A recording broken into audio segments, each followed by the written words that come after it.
I know it just sounds like 50-ish legalism or sort of something like that. Old-time preachers hollering at everybody. But let me tell you something. The greatest enemy today, especially for men, to godliness, is a television set. It just is. Now, I'm not saying that television sets are of the devil and you ought to throw your TV away. I'm just saying almost everything that's on it is not going to lead to your joy. It's not going to lead to the promotion of your family. It's not going to lead to anything but bad. It's just true. And you can memorize Scripture 20 hours a day, but if you sit down and just watch a little bit of that stuff that's on there, and the ramifications are unbelievable. First of all, are our lives so mundane? Are they become so truncated, and are they in such a rut that we've got to watch other people do make-believe because our lives don't have enough in them to even muster up interest?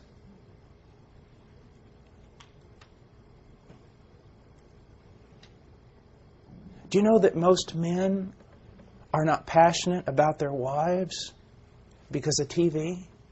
And it's not because of football. It's because their wives are being compared to something, someone on that television set that's not even real. Cindy Crawford, she used to be a famous supermodel or whatever. I read in an article where she said, Cindy Crawford doesn't even look like Cindy Crawford. And when they take a picture of her after that, then they nip and tuck with the computer, make her legs longer and everything else. But you see, men, when you look at stuff that's not real and then compare what reality is, you can't love the way you ought to love. You can't see the way you ought to see.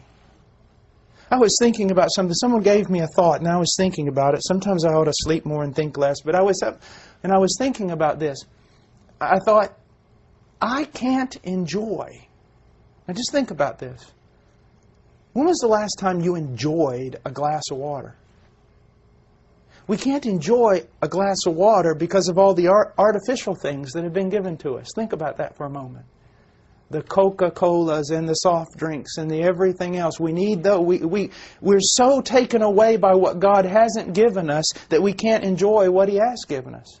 A friend of mine who's a big, he does graphics and all kinds of things. I was in his office a while back and he said, Paul, look at this trailer for Spider-Man 3. So it was like a 40-second trailer of Spider-Man 3. And he clicked that thing on, and I mean for like 40 seconds. I mean, I was being bombarded by everything you could possibly... I mean, it was really amazing.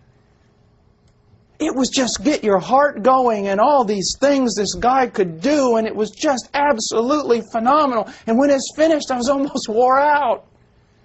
And then I thought about it. How could a kid watch this unrealistic thing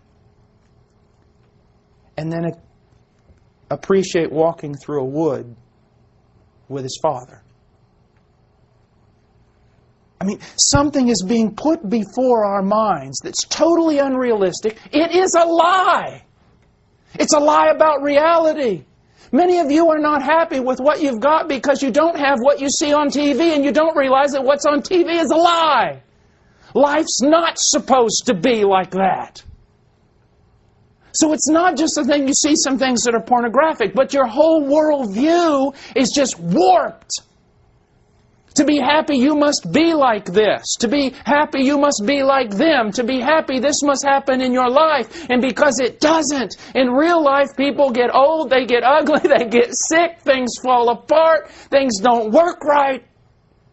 And then you walk around disgusted because your life's not like everyone else's, when in fact your life is just like everyone else's. It's just you're believing a lie. You see, don't think that false prophets are just those weird people who knock on your door with suitcases. The greatest false prophets on the face of the earth, the network. The network. And it's so our mind, we've got to think about our mind. It's not just what do we put in our mind, it's what do we keep out of it so that we can be pure. And purity is not this pietistic, Catholic, separatist thing. I'm talking about pure so that you can love your wife madly. I'm talking about pure so that you can wrestle and run with your children. I'm talking about pure so that you can laugh with all the fullness of your heart. Not religion. Not stifling, sick religion. But life. Let me talk to you for a moment about Harry Potter. Just for a moment. Harry Potter is a rebuke to the church. First of all, you need to understand something about Harry Potter. The witches are Christian. Did you know that? They are. Now, what do I mean? Witches eat children. Okay? They do. But the witches in Harry Potter are really nice. So what they've done in order to make witches appealing, they've given them Christian virtues. But here's the thing about Harry Potter. A little child reads that book, watches it, and sees mystery, and marvel, and wonder, and adventure. Something to live for, to die for, something to be, something to experience, something to live out. And then you take them to church on Sunday.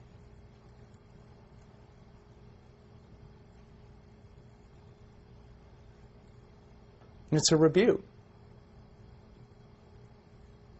Where's the wildness and wonder of Christianity? How is it lived out in your home?